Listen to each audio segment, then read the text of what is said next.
Сәлеметсіздер ме, құрметті көрермендер? Менің каналыма қош келдіңіздер. Сіздермен бірге мен Насихат.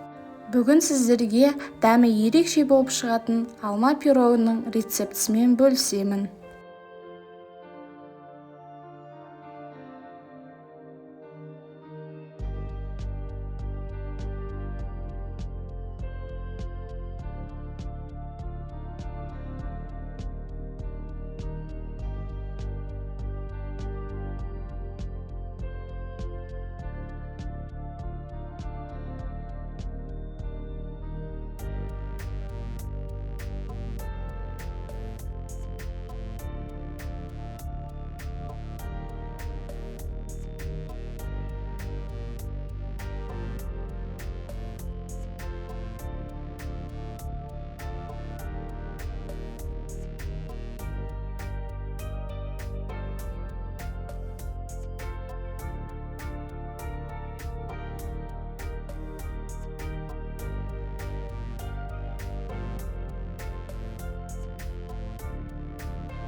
Құрметті менің көрермендерім, осымен біздің пирогымыз пісіп шықты. Сіздер де жасап көріңіздер. Бұл пирогтың фишкасы, пирогыңыз влажный және де мягкий болып шығады.